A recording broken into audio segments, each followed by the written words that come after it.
Gregory King continues the story from the penthouse apartment of the Cunningham Towers.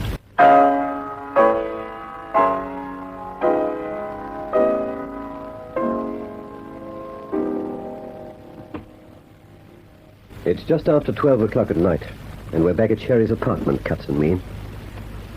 We left Bolton Street 20 minutes ago, when we saw Huberman and Carlotta Magnani driving off at full speed. Something about the quiet, dark house warned them. Things hadn't gone according to plan. So once again, I had to watch them slip through my fingers, elusive as shadows, but lethal as deadly poison. Things haven't gone according to plan for anyone. But this time, we thought we'd be 140 miles away, blocking the NightShade ring's drug runners as they brought through their shipment in fast cars. Too much has happened in the last 12 hours. Some of it I haven't even told you yet. Well, let me look at you. What a pair. Walking into the penthouse in the middle of the night like a couple of zombies. Well, my dial's not as bad as it looks, Miss Sherry. Well, it certainly looks as though something went off while Cutts was bending over it. Well, I don't expect standing about nattering's going to do us much good. Come on, Cutts. You first. I'll give you a hand with them, Sherry. What do you want, hot water? You get back into your natural surroundings, Keen, the cabinet, and pour one for me. Oh, honestly, fellas, what next? Yes, I'm sorry. I suppose it is getting too much of a good thing. Forget it. If you knew how glad I am to see you both all in one piece, moving about under your own power. When you two characters are out on the prowl, this penthouse is like a catacomb. Come on, Cutts, the bathroom. After you, miss. Now then, chum. In words of one syllable, while I patch you up, what happened? Well, in a manner of speaking, miss, I ran into some trouble and the Major tidied things up. In a manner of speaking, just like that. Yes, miss. Here, hold your head still. This is hot. Ouch! Oh, come along, tough guy. You wait till the iodine bites into these cuts. Now, where did all this happen? Oh, some back alley or other. Hold still. Well, now the blood's off, you don't look so bad. Now, come on, Tom. These things on your face will be gone in a week. But what about Keen? He doesn't look too good, does he? He looks like a man who has been drawn and quartered, but not on the surface. Why can't he relax? What drives him, Cutts? I don't know, miss. I'm not up to much at talking about people. I know him, I know better than anyone, but it doesn't go into words too easy like. Try. Well, first of all, I'd better tell you just what happened tonight. Some of the NightShade blokes nobbled me early this afternoon at their hangout in Gregory Street. The Major was up on the hunt. Huberman, I'm telling you for the last time, stop drinking. Pull yourself together. What happened to Jake Wolfe? In the 30 minutes it took us to drive into town, what happened there at Bolton Street? We won't find out by swilling a flagon of my scotch. What became of Fenner? For we know, Carlotta, patrol cars could be heading for this house of yours now. Now, do you hear me? For what reason? You are fuddled, Felix. Suppose Fenner and Wolfe and Franz Halder were taken by the police. What could Fenner tell them? That you were driving north today to collect a shipment of narcotics. Fenner doesn't know why he was driving Leo's car. He was working for McGuzik. He hasn't even heard of us. And who is he and what is he? What was he prying about after Evelyn Channel for? Look, I say we can do nothing but wait till morning. If we have not heard from Jake Wolfe by morning, then we'll have to pay off our men and lie low till we can see clearly again. If we were going to hear from Wolfe, we'd have already done so. There have been times, Felix, when you were completely admirable to me. You had no flaw. You were always in command. How can you command things you can't even see? But now I find you a craven, shivering at the first chill breath of ill fortune. Go home. Get into your car and go home and talk to your Mrs. Rose. In the morning I'll have instructions for you, but not now. You're not going to dismiss me like one of your hoodlums. I'm not one of your NightShade thugs. When you lose the only things that set you apart from them, how do you expect to be dismissed? That is all, Felix. Telephone me not later than 9 o'clock. And if the worst comes to the worst, if we have to make a run for it, see that you recover some strength, or I'll be going alone. Good night, Felix. You may show yourself out of the house. So, there it was, Miss Sherry. I knew what he was going to do the minute he pushed that creaky door and walked in. But, there didn't seem to be any way to stop him. Good grief. Gregory George Athelston Keene. That's the sort of bloke he is, miss. I think I'm getting a good look at you for the first time, too, Cuts. Yes, miss. Well, anyway, Major Keene's capable of just about anything when there's no way out, and tonight he showed it. It tears him to bits. There was no other way out. We'd passed our point of no return, so the Major just turns round and pulls us back into line. Will he go on like this for the rest of his life? I should say so, Miss Sherry. Till one day I'm not there and he doesn't turn round quick enough. Would tonight have been different if you'd been a stranger to him, Cuts? Well, that I can't say. I think you could.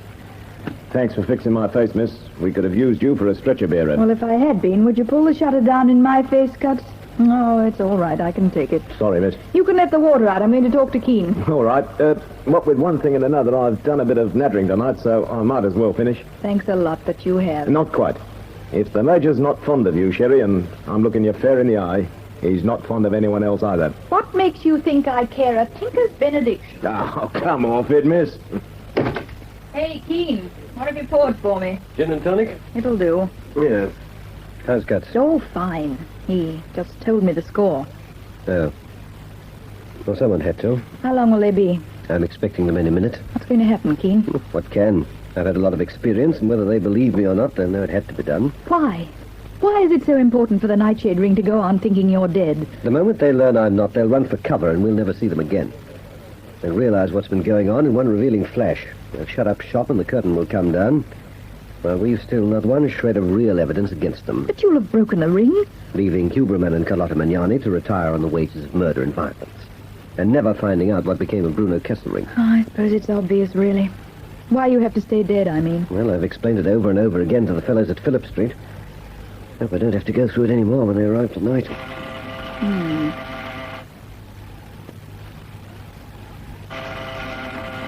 Well, that sounds like them right now. I'll let them in.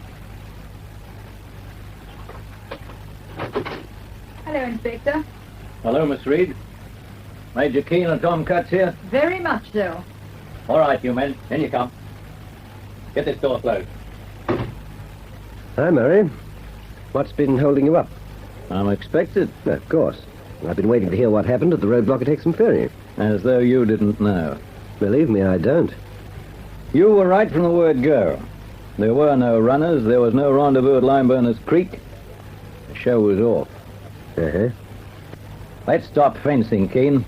What went on a few hours ago at Bolton Street? Cutts, Yes, sir? take a good look, Murray. That's what went on at Bolton Street. While you wanted me to charge up the highway after a convoy of dope runners. That much I can arrive at myself. Let's have it, man. You went to Bolton Street yourself. What went on when you got there? Sit down and I'll tell you. Thanks, but I'll stand. Well, have it your own way. Elliot, Yes, sir? start going through the apartment. You know what to look for. I'll save Sergeant Elliot some trouble. There's a Luger lying on top of the bureau in my room. Second door on your left. All right, man. Don't stand about. Alan Keene, let's hear from you. Are you going to believe what I tell you? For your sake, old man, I'd better. Well, you can take it or leave it just as you choose. You can't do a thing about it. But whether you believe it or not, you're going to have Felix Huberman on your hands in the morning. And you are going to tell him something about Sammy Rice. Not the Sammy Rice of a few days back, me. The Sammy Rice of 4 months ago. I won't wait much longer, Keene. And here it is. I went into the house sometime after 8 o'clock, through a pantry window from the backyard. One of them, Jake Wolfe, was talking to someone on the phone. Cutts was tied to a chair. The room told us that much half an hour ago. Well, I made too much noise getting in. Wolfe on the phone wasn't talking loudly enough to cover. And now we're coming to it, Murray. If you've had a good look at that room, you'll know I'm telling the truth. And so help me, Murray, by morning I want you to believe it. When Huberman walks into your office in Phillip Street. You must have hurried, Felix. I didn't expect you for another 10 minutes. I came through that morning traffic like a fire engine. I'll probably get a blister. Carlotta, what in the world do you make of the morning paper? It's a load off my mind. Yes, but it doesn't make sense. Couldn't have been the police who took Fenner out of the house in Bolton Street. It couldn't conceivably. This is why I enjoy the good breakfast. Fenner is not a policeman. And what in the name of fortune is he? I have the glimmerings of an idea. We have made enemies among the people who work for us. Sammy Rice, for instance. Sammy had friends. Couldn't Fenner be one of Sammy's friends who would like to know what became of him? That doesn't tell me what I want to know most. And what is that? Who walked into the Bolton Street house last night? Who turned up there while we were driving into town?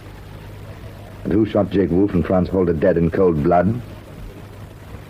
That's what I want to know, Carlotta. And I'm going to find out.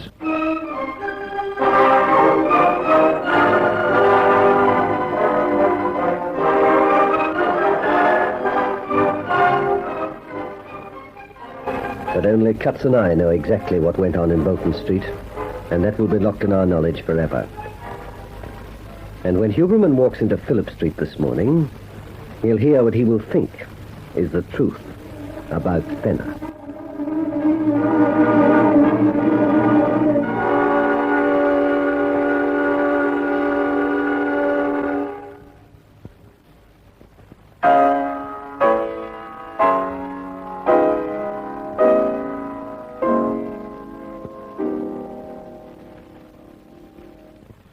Keene has news of Nick Barnes in the next chapter of this story of intrigue, Deadly Nightshade.